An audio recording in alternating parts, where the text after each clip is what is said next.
వేదం చదువుకోవడమో, సంస్కారమును పొందడమో, ప్రతిరోజు వేదాధ్యయనం చేయడం, ఇటువంటివి చేసేవాళ్ళు గాయత్రి అన్న పేరుతో అమ్మవారిని ఉపాసన చేస్తారు.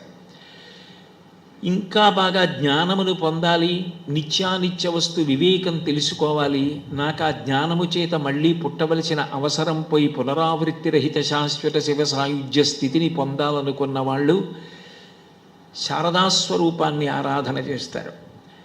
నాకు లక్ష్మీదేవి యొక్క అనుగ్రహంగా సంపత్తి కావాలన్నవాడు లక్ష్మీస్వరూపంగా ఆరాధన చేస్తాడు. శక్తి కావాలన్నవాడు పార్వతీదేవిని ఆరాధన చేస్తాడు. ఏమీ తెలియనటువంటి వాడు కూడా పోలేరమ్మ, మరిడమ్మ, తలుపులమ్మ ఇటువంటి పేర్లతో గ్రామదేవతగా ఆరాధన చేస్తారు. ప్రతి ఊరికి కూడా అధిష్టాన దేవతగా అమ్మవారు ఉంటుంది అన్న విషయం రఘువంశంలో ఆ రామచంద్రమూర్తి యొక్క కుమారుడైనటువంటి కుశుడు అయోధ్యానగరాన్ని విడిచి వెళ్ళిపోయినప్పుడు అయోధ్యానగర అధిష్టాన దేవత స్త్రీ స్వరూపంలో ప్రత్యక్షమై ఇంతకాలం ఇక్ష్వాకు వంశం పరిపాలన చేసిన రాజధాని విడిచిపెట్టి వెళ్ళిపోతావా, వెనక్కి వచ్చేసేయమని పిలిచింది. అందుకే ఊరు విడిచిపెట్టి వెళ్ళిపోయే ముందు ఎవరికి నమస్కారం చేస్తారు అంటే ఊరి అధిష్టాన దేవతకి నమస్కారం చేస్తారు. ఇప్పుడు ఇవాళ నేను కాకినాడ విడిచిపెట్టి విజయవాడ ప్రవచనానికి వస్తున్నాను అనుకోండి, పులిమేర దాటే ముందు సర్వదా సర్వదేశేషు పాతుత్వాం భువనేశ్వరి మహామాయ జగద్ధాత్రి సచ్చిదానందరూపిణి అని చెప్పి వస్తాను.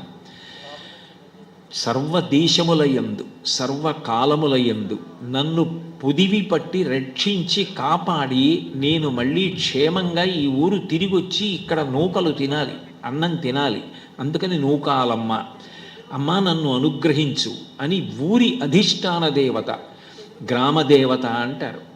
ఆవిడికి నమస్కారం చేసి వస్తాం.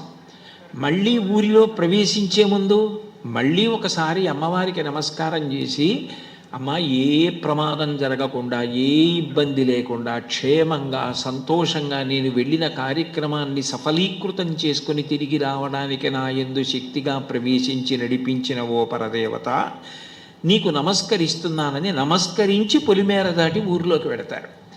అంటే అసలు అమ్మవారి ఆరాధన లేకుండా ఉండడం అన్నది సనాతన ధర్మంలో లేదు. ఎందుకనంటే ప్రథమ నమస్కారం అమ్మతో మొదలైంది. మాతృదేవో భవ, పితృదేవో భవ, ఆచార్య దేవో భవ, అతిథి దేవో భవ. మొదటి నమస్కారం ఎవరికి అంటే అమ్మకే. సృష్టికర్త ఆమెయే. ఆమెయే లోపల పిండం పెరగడానికి కారణమైంది. బిడ్డ పుట్టగానే తండ్రి ఎన్ని కోట్లకు పడగలెత్తిన వాడైనా పోషించలేడు. పాలిచ్చి పోషించేది అమ్మ, స్థితికర్త. పిల్లవాడికి నిద్ర పట్టాలి అంటే అమ్మ స్పర్శ తగిలి అమ్మ జోకుడితే నిద్రపోతాడు. స్వల్పకాలిక లయానికి నిద్ర అని పేరు. స్వల్పకాలిక లయం చేస్తుంది కాబట్టి అమ్మ పరదేవత. సృష్టి స్థితి లయ మూడిటిని అమ్మ చెయ్యగలదు. అందుకనే సాక్షాత్ ఆ పరదేవతయే భూమి మీద అమ్మగా ఉంది. అందుకని తొలి నమస్కారం ఎవరికి అంటే అమ్మకి. అటువంటి అమ్మ దుర్గమ్మగా వెలిసి ఉంది. కొన్ని చోట్ల మీరు అమ్మవారి యొక్క స్వరూప వైశిష్ట్యాన్ని పరిశీలనం చేస్తే అవి సాక్షాత్తు పరబ్రహ్మస్వరూపిణిగా ఉంటుంది. అంటే ఆమెయే సృష్టికర్త, ఆమెయే స్థితికర్త, ఆమెయే ప్రళయకర్త. అప్పుడు ఆమె ఇవ్వలేనిదన్నమాట అన్వయం కాదు. ప్రభుత్వము అని నేను ఒక మాట అన్నాను అనుకోండి, సర్వాధికారములు ప్రభుత్వమునందు నిక్షేపింపబడి ఉంటాయి. అదే ప్రభుత్వము ద్వారా రక్షణ కావలసి వచ్చిందనుకోండి, రక్షణ భటుల ద్వారా లభిస్తుంది. దేవాలయాల నిర్వహణ, దేవాలయాలలో పూజలు జరగడం, దేవాలయాల్ని ఆలంబనం చేసుకొని సంస్కృతిని నిలబెట్టుకొని ధర్మం కాపాడబడడం దేవాదాయ ధర్మాదాయ శాఖ చేస్తుంది. వైద్యం కావలసి వస్తే వైద్య ఆరోగ్య శాఖ చేస్తుంది. ఒకే ప్రభుత్వం ఇన్ని విభాగాల ద్వారా పనిచేసి ప్రజా సంరక్షణ క్షేమాన్ని చూసినట్టు ఒకే పరదేవత అనేక మంది దేవతల ద్వారా అనేక కార్యములను నిర్వహిస్తూ ఉంటుంది. సృష్టి స్థితి లయ మూడిటిని చెయ్యగలిగినదై పరబ్రహ్మస్వరూపిణి అయి దేనివైనా ఇవ్వగలిగినటువంటి స్వరూపాలుగా కొన్నిటిని కీర్తిస్తారు. అట్లా కీర్తింపబడేటటువంటి రూపాలలో దుర్గమ్మ, లలితా త్రిపుర సుందరి, కామాక్షి పరదేవత, శారదా పరదేవత, వీళ్ళందరినీ కూడా సాక్షాత్ పరబ్రహ్మస్వరూపిణిగా కీర్తిస్తూ ఉంటారు. అంటే వాళ్ళకి పరిమితులు లేవు. కామకోటి అని పిలుస్తారు. కోటి అంటే హద్దు, కోర్కెకి హద్దు. నీ కోరిక ఏదైనా కావచ్చుగాక, దానికి ఒక హద్దు ఉంటుంది. నాకు చదువు కావాలి, ఎంతవరకు చదువు కావాలి అంటే నేనెవరో నాకు యథార్థముగా తెలిసిన తరువాత ఇంకా చదువు పూర్తయిపోయినట్టే. అందుకే వేదము అంటారు. వేదము అంటే విద్ అన్న ధాతువులోంచి వచ్చింది. ఏది తెలుసుకోవాలో అది తెలుసుకున్న తర్వాత ఇక తెలుసుకోవడానికి ఏమీ లేదు. నేను ఆత్మ అని తెలియబడిన తర్వాత ఇక తెలుసుకోవడానికి ఏం లేదు. కోటి అంటే హద్దు. చిట్ట చివర ఎంతవరకు ఇవ్వవచ్చో, ఇక ఇవ్వడానికి ఆ తర్వాత ఏది ఉండని స్థితి ఎక్కడుంటుందో అక్కడ వరకు ఇవ్వగలిగినటువంటి దేవతాస్వరూపాలు. వాటిని పరబ్రహ్మస్వరూపిణి అంటారు.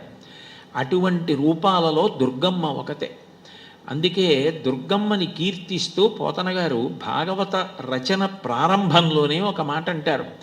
అమ్మలగన్నయమ్మ ముగురమ్మల మూలపుటమ్మ చాలా పెద్దమ్మ, సురారులమ్మ కడుపారడి బుచ్చినయమ్మ, తన్ను లోనమ్మిన వేల్పుటమ్మల మనంబున ఉండెడియమ్మ దుర్గమాయమ్మ, కృపాబ్ధినిచ్యుత మహత్వ కవిత్వ పటుత్వ సంపదల్ అన్నారు. యథార్థానికి పోతన గారు మహాదార్శనికుడు. పండితుడు అంటే పద్యాలు వచ్చినవాడు అని కాదు. పండాహ అంటే సహజముగా జ్ఞానమును పొందినవాడు. కోట్ల జన్మలలో ఎక్కడో ఈశ్వరోపాసన చెయ్యగా చెయ్యగా చెయ్యగా అది ఏదో ఒక జన్మలో పండుతుంది. చంద్రశేఖరేంద్ర సరస్వతి మహాస్వామి వారు బ్రహ్మజ్ఞానమును పొందినట్టు, శృంగేరి చంద్రశేఖర భారతీ స్వామి వారు పొందినట్టు, రామకృష్ణ పరమహంస పొందినట్టు, వివేకానంద స్వామి పొందినట్టు, అరుణాచలంలో భగవాన్ రమణులు పొందినట్టు కోట్ల జన్మల తర్వాత ఎప్పుడో అది అట్లా ఫలిస్తుంది. బహూనాం జన్మనామంతే జ్ఞానవాన్ మాం ప్రపద్యతే వాసుదేవ సర్వమితి స మహాత్మా సుదుర్లభ అంటాడు గీతాచార్యుడు. కోట్ల జన్మల తర్వాత ఎప్పుడో ఆ చేసిన పుణ్యం ఫలించి అంతటా పరబ్రహ్మమే అన్న ఇరుక పొందుతారు. అది అద్వైతానుభూతి అని కీర్తింపబడుతుంది. అటువంటి స్థితిని పొందినవారు పోతన గారు. అందుకని ఆయనని పండితుడు అని పిలుస్తారు.